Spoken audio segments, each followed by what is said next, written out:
confess thy wonders, O Lord, and thy truth in the congregation of the saints.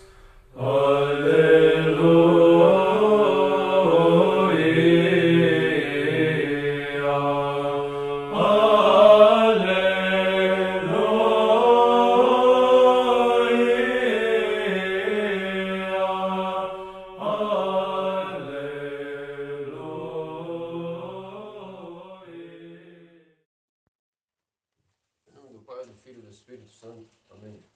Queridos irmãos cristãos ortodoxos, aqui presentes e demais, certamente nos acompanham por este nosso humilde território brasileiro. Hoje comemoramos e chegamos finalmente àquilo que é a celebração da Santa Ceia de nosso Senhor e Deus Salvador Jesus Cristo. E antes de podermos tomar dos santos dons, assim preparados para esta ocasião, vamos passar um pouco sobre aquilo que são os ensinamentos da nossa Santa Igreja para este dia magnânimo, o dia que o Senhor, Deus Salvador Jesus Cristo, antes de entregar seu corpo em sua paixão, em resgate da humanidade, indo silenciosamente ao matadouro, como um cordeiro, sem mancha, imaculado, assumiu o lugar daquilo que no culto judeu, o culto dos antepassados, o Deus Sabaoth, era o cordeiro imolado. Assim, Deus, que tudo preparou desde o começo da fundação dos tempos para nossa salvação e voluntariamente aceitou encarnar para que o homem pudesse um dia tornar-se também Deus, por participação nas energias de sua divindade, unindo-se completamente, não uma união emocional ou uma união psicológica ou uma união de qualquer tipo de ossatura que não fosse uma união total, uma comunhão plena com nosso próprio Deus, através da encarnação e depois da participação dos seus santos dons. E no lugar do cordeiro que era oferecido mais do que milenarmente por todo o culto levítico, nosso Senhor e Deus Salvador, Ele, o verdadeiro Rei, sacerdote e profeta, segundo a ordem de Melquisedeque, prepara para os seus discípulos, para o seu rebanho fiel, aqueles que mesmo quando ouviram, alguns dias antes, as palavras duras de que quem não comer o meu corpo, não beber o meu sangue, não pode ter a vida eterna. Muitos, quando ouviram isso, já haviam renegado o Senhor. E como vimos, esse Senhor se dirige, então, vendo que a multidão o abandonava, crendo que seria demasiado tal colocação de Cristo, se dirige a seus discípulos e diz: e vós também não quereis ir? E Pedro e os discípulos responderam: mas Senhor, para onde iremos? De quem escutaremos palavras de vida eterna? Pois esta palavra de vida eterna, hoje na Santa Ceia, ela que já havia encarnado, agora mais uma vez se fez carne e habitou entre nós, como todas as divinas liturgias que estão sendo celebradas em todo o mundo, desde este dia, esta hora, desde a fundação da Eucaristia por nosso Senhor Jesus Cristo, podemos dizer que a Igreja chegou ao seu fundamento, pois como nos ensinam nossos santos teófilos padres, a Eucaristia é a Igreja, e a Igreja é a Eucaristia.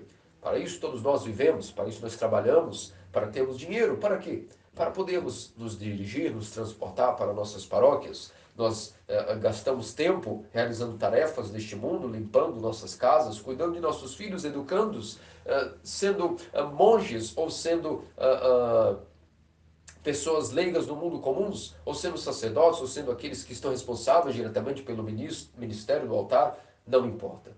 Todo ser humano, após a Santa Ceia, se entendeu o que é o mistério da vida entre Deus e o homem, vive para a Eucaristia. É isso que fez com que pessoas largassem tudo e seguissem o caminho cristão. É isso que vai indicar alguns, até para morar em algum monastério, que possa ter a disponibilidade dos santos dons todos os dias, 365 dias por ano, poderem comungar, com exceção de amanhã, que é a sexta-feira da paixão, este desejo insaciável, místico, inquebrantável e misterioso pelo corpo que mata a fome, pela única bebida que mata a sede do homem, de amor, de realização. Por este motivo, muitos abandonaram o mundo e se fizeram monges. Mas não é necessário que nós abandonemos o mundo neste sentido. É necessário que antes abandonemos o mundo em um sentido mais primordial, como lemos na Epístola de São Paulo hoje.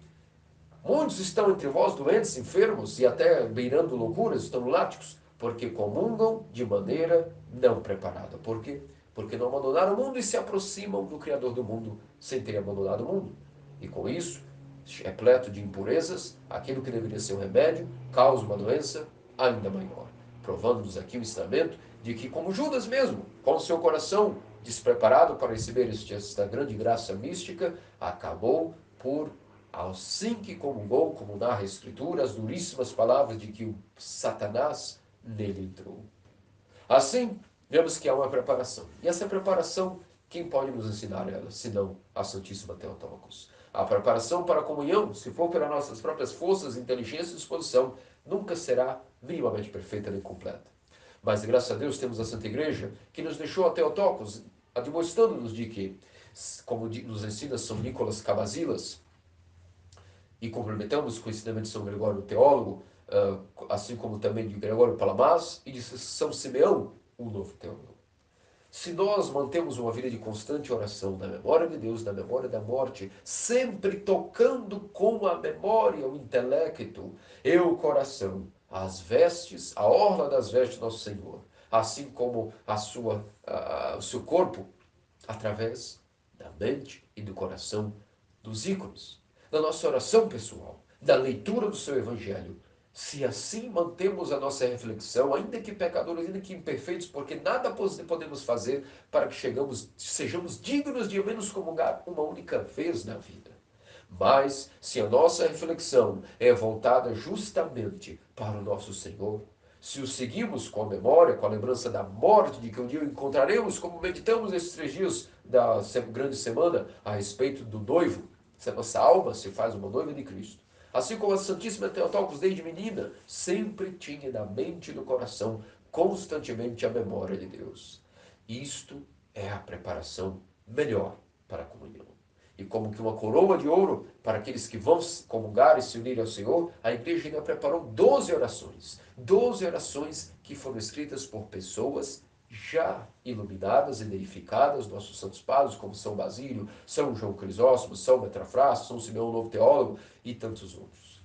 Onde nós lemos estas palavras daqueles que, quando comungavam, viam nosso Senhor entrar em suas entranhas, em sua mente, em seu coração, em suas veias, em todas as suas células, em todo o seu espírito, em toda a sua alma.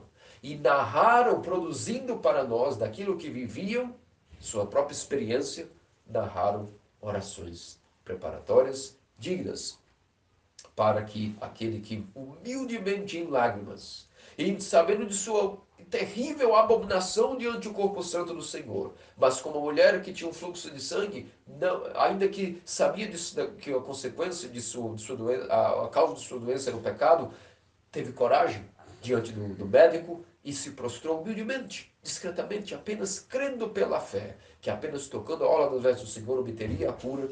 Da mesma forma que nós vemos a narração de que uma certa mulher, quando pediu ao Senhor que por favor curasse o seu filho, e esse filho não estava dentre as ovelhas do rebanho de Israel, digamos assim, como Cristo passava pela cidade dos Gadarenos, em Genezaré, vemos então que nosso Senhor diz, olha, os apóstolos já haviam dito, manda calar, manda que cale tal mulher. Mas ela persistiu na oração, persistiu na fé e na convicção, e ela mesma já não pediu aos apóstolos favores, mas se dirigiu ao Senhor, colocou-se em sua frente, assim como nós devemos nos colocar diante do Senhor com o nosso coração e nossa mente, antes de tocá-lo com os lábios dos santos dons. E disse as maravilhosas palavras cheias de inspiração, a qual toda vez que vamos comungar, sempre também nos emocionamos. Senhor, é verdade que não é bom que se tire o pão daqueles que são os filhos, mas os filhos, os cachorrinhos, até mesmo da migalha que cai da mesa dos seus senhores, a migalha de pão, comem. Mostrando-nos de que, se somos indignos de receber nosso Senhor, que pelo menos Ele, através de seu grande amor e infinita misericórdia, também nos deu acesso ao seu corpo e sangue. E não migalhas comeremos, mas o corpo de Deus inteiro. Assim como uma apenas beijou os seus pés, ó Senhor, assim como outra simplesmente apenas tocou a orla de suas vestes, nós sempre rezamos nas orações que nos preparam para a comunhão. Ouso receber o teu corpo inteiro, ó Salvador. Este grande mistério é aquilo que é a continuação da história entre Deus e o homem no paraíso. Quando uma vez Adão caiu e sua esposa Eva e toda a sua descendência, todos nós com ele, fomos privados do fruto da videira, do fruto da árvore da vida. Mas agora o próprio Criador encarnou, criou para si o tronco através da cruz, do madeiro, e preparou uma rama desde a geração de Adão, passando depois por Abraão, passando por todos os antepassados até chegar na ponta deste ramo, que é a Theotokos. E desta flor foi fecundado pelo dedo de Deus e nasceu o fruto da videira e o novo fruto da árvore da vida, é senão nosso Senhor e Deus Salvador, Jesus Cristo. E assim, através da árvore da vida, que é a Santa Igreja, onde cada ponta vemos acolher, através do diácono, sacerdotes e bispos, que chega para nós, para que nós possamos comer diretamente o fruto da árvore da vida e então assim obtemos a vida em si mesmo, dentro de nós, ainda que fomos destinados a morrer. E de comunhão em comunhão, de graça em graça, de preparo em preparo, nós vamos obtendo a cura de nossos pecados, a cura de nossas paixões, como numa terapia, onde o remédio e o tratamento vão fazendo-se pouco a pouco eficazes. Mas eles fazem-se eficazes à medida de nossa dedicação ao tratamento. Nós vimos no último sábado, sábado de Lázaro, que nosso Senhor e Deus Salvador Jesus Cristo aproximou-se de Lázaro e, através do poder de sua palavra vivificante, o Hades teve que cuspir, devolver, ainda que momentaneamente, a alma de seu amigo Lázaro. Nós vemos aí que o Senhor tem poder sobre a morte. Por quê? Porque conseguiu até mesmo regenerar aquilo que era a consequência do pecado em Lázaro, seu corpo já em decaimento e decomposição por 4 dias. Por que motivo? Nós vemos que até mesmo o corpo de Lázaro teve que recuar da consequência da morte, que é a corrupção, a degradação de nosso corpo. Por que motivo? Porque diante de nosso Senhor não há pecado. Nem mesmo as tentações que o demônio tentou colocá-lo no deserto, essas tentações, não só o nosso Senhor esmagou ali a cabeça do Satanás e derrotou em suas tentações, tais tentações nem mesmo puderam aproximar-se ou fazer qualquer tipo de influência em nosso Senhor, uma vez que nosso Senhor não tem pecado. Além disso, vemos que, devido a ter sido encarnado pelo Espírito Santo do seio da Virgem Maria, não possuindo por isso uma concepção corruptível, como fruto, como consequência da união de um homem e mulher pecaminosos, mas de uma mulher que foi ainda submetida à natureza corruptível, pôde ser preparada de geração em geração. E a sua própria vida foi uma preparação para a encarnação, que é senão o sinônimo da comunhão dos santos dons. E a Santíssima Theotokos, com sua vida incólume, com seu pensamento voltado para o Criador 24 horas por dia, sempre sendo aquela que foi como que o contrário de nossa primeira mãe Eva. Ainda que a nossa primeira mãe Eva prontamente aceitou o feitiço da serpente e seguiu sua vontade. A mãe de Deus disse: faça-se em mim segundo a tua vontade, negligenciando a si mesmo e colocando-se sempre como a serva do Senhor. E nisso, é por este motivo que quando o Espírito Santo encarnou na Virgem, tivemos uma concepção sem mácula do Verbo de Deus que se fez homem, igual ao homem em tudo, exceto no pecado. E como, desde o seu nascimento, assim como toda a sua vida, nosso Senhor não participou em nada em relação ao pecado, também quando a morte mais tarde o tragou, a morte com seu radar, nada pôde rastrear em nosso Senhor, em sua alma, e o seu corpo, ainda que no sepulcro, não pôde sofrer consequências da corrupção e da decomposição, porque era isento de pecado. E quando o Hades e a morte tragaram nosso Senhor, foram então destruídos, pois a natureza do Hades é o fruto do pecado e a morte. E quando este tocou o corpo do Senhor, que era isento de morte e de pecado, foi destruído. E por isso é que todos aqueles que, mais tarde, puderam ter acesso ao corpo de Cristo, que não pôde ser aprisionado no sepulcro. Sua alma não pôde ser aprisionada no Hades e por isso ressuscitou. Seu corpo atravessou o sepulcro e ascendeu à direita do Pai, deificando toda a natureza humana à glória de Deus. Nisso temos que o corpo de Cristo é o único local, o único acesso, a única garantia, a única carne, sangue, bebida e comida, onde não há nem traço de pecado, nem a consequência do pecado como a morte, nem a corrupção.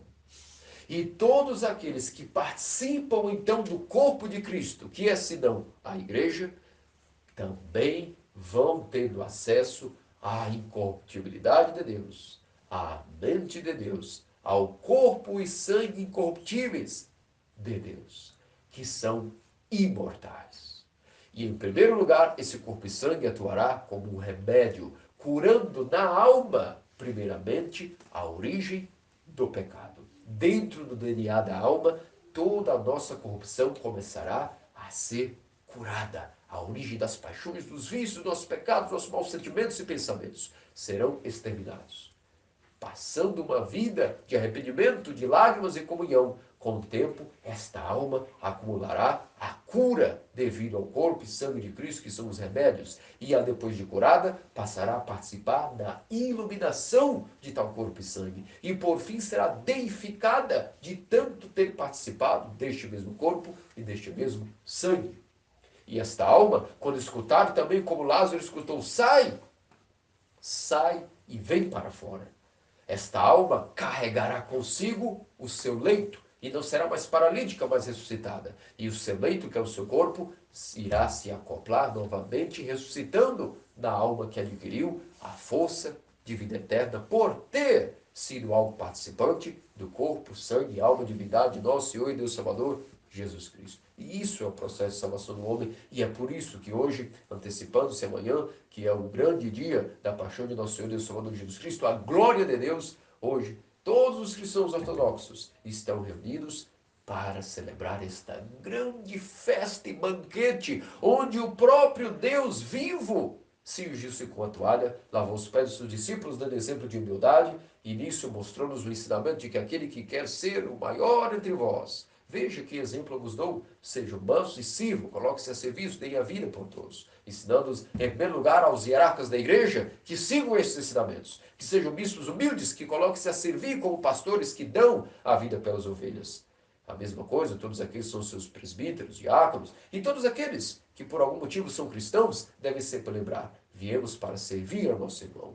Com essas disposições mentais, sentimentais, emocionais, toda vez que nos aproximar do Senhor, veremos nele algo compatível com nós. Ou melhor, ele verá algo compatível com ele e nós. Pois devemos ser perfeitos, como nosso Pai Celestial é perfeito, e misericordiosos, como nosso Pai é misericordioso. E ontem lemos nas leituras que, como São Paulo nos diz, ainda que tivéssemos tudo, ainda que tivéssemos todos os dons, ainda que falássemos a língua dos anjos, ainda que tivéssemos o dom de todas as ciências, se não tivéssemos o amor, a caridade, de nada adiantaria. E isso é a condição para que Cristo encontre em nós algo compatível em nós, e assim a comunhão seja um remédio, não a abominação para nós. Não que ficássemos assim mais doentes, mas ao contrário. O desejo de Deus para com todos nós é que cheguemos à cura, ao arrependimento, ao conhecimento da verdade, e de arrependimento possamos obter a vida, pois não compraz a Deus a morte do pecador, mas que se converte e vive eternamente. E para isso ele se fez homem, habitou entre nós, deu-nos exemplo de total humildade e servidão, entregou sua vida em resgate, morte de cruz, obediente até a morte do seu Pai, ensinando-nos obediência, ensinando-nos um modo de vida cristão ortodoxo, e dando-nos ainda o remédio para nossas almas, que é o seu corpo, sangue, alma, divindade, ao qual quem participa disto está participando do corpo que já está ressuscitado e não tem morte, não tem pecado, não tem corrupção, nem decomposição. E adquirindo essa força em si, nesta vida que foi nos dada para isso, para o arrependimento, é para isso que essa vida foi nos dada. Para o constante arrependimento e preparação constante para a comunhão. Comunhão frequente, como dizia São Basílio Magno, dou a comunhão aos meus fiéis 4 vezes por semana, no mínimo. Assim dizia São Basílio. Por isso devemos também nós procurarmos isto. O tempo da nossa vida foi dado para isto, para corrermos, vermos onde está o fruto da videira do século XXI. Onde existem bispos, que são os apóstolos, e por isso estão como braços da videira, como ramos que podemos ir ali gratuitamente recebermos os santos dons do fruto da videira, que são fruto da árvore da vida, maiores e mais deliciosos, mais provedores de força e vida eterna do que até o fruto da árvore da vida que há não tinha disponível no paraíso. Porque agora este fruto é o próprio Senhor e Deus, Salvador, Jesus Cristo, o próprio Deus se fez homem, assumiu o corpo humano, o sangue humano, uma alma humana e se dá a nós. E nisso nós temos que ter o nosso modo de vida, nosso sentido. Para isso tudo devemos fazer. O nosso trabalho deve ter ânimo, sabendo o trabalho, para que possa chegar à comunhão no final de semana ou nos dias santos. Todos nós, jovens, devemos imaginar, estamos jovens para comungar o mais rápido possível, mais vezes possível, para que tenhamos uma velhice mais saudável e sem paixões. Os velhos, para que possam comungar mais e mais. Pensando nisso, podemos obter uma preparação boa para a passagem para a vida eterna. Esse deve ser o nosso dia, é o núcleo da fé, o núcleo da igreja é a Eucaristia. Tudo gira em torno da Eucaristia, os serviços divinos, desde as horas, vésperas, matinas, ofício da meia-noite, prima, terça, sexta, nona e vésperas de novo, todos os ofícios da meia-noite, todos são compostos para a preparação para a Eucaristia. Isso é a base da vida até monástica, a vida da igreja, a vida dos laicos, a vida da assembleia, a vida da reunião dos fiéis. Ao mesmo tempo, a oração de Jesus, que nasce como um complemento à salmodia, é senão a memória constante de Deus para a comunhão, para que quando comunguemos Cristo não seja uma pessoa estranha a nós, mas uma pessoa que naquele dia falamos tanto durante a noite, tanto durante o dia, que quando vamos para as núpcias, isso será, de fato, algo real do coração e não um relacionamento frio com Deus, que queremos apenas que nos sirva, mas nós não queremos servir. Queremos apenas imaginar uma vida de religião, uma vida farisaica, e não uma vida como as virgens prudentes, que adquirindo o azeite do amor, o azeite espiritual do Espírito Santo, tinham a força para entrarem nas núpcias do Cordeiro e escutarem as vozes, a voz que sempre todo cristão almeja e vive para isso. Vinde, benditos de meu Pai, para o reino que estava para vós, para sempre preparado. E que Deus vos livre da grande desgraça de ouvir o que ouviram as virgens imprudentes. Não vos conheço. Por isso, que para termos esta vida, a exemplo dos santos da Teotocos, que disso, neste dia magnânimo da grande quinta-feira, o dia da instituição da Santa Ceia, da mística ceia de Nosso Senhor, possamos repetir as maravilhosas palavras: aceita-me participante, Senhor, na tua mística ceia neste dia. Eu não te darei um beijo como Judas, eu não revelarei teus mistérios aos teus inimigos. Mas como ladrão arrependido eu te confesso, lembra-te de mim, Senhor, no teu reino. Em nome do Pai, do Filho e do Espírito Santo. Amém.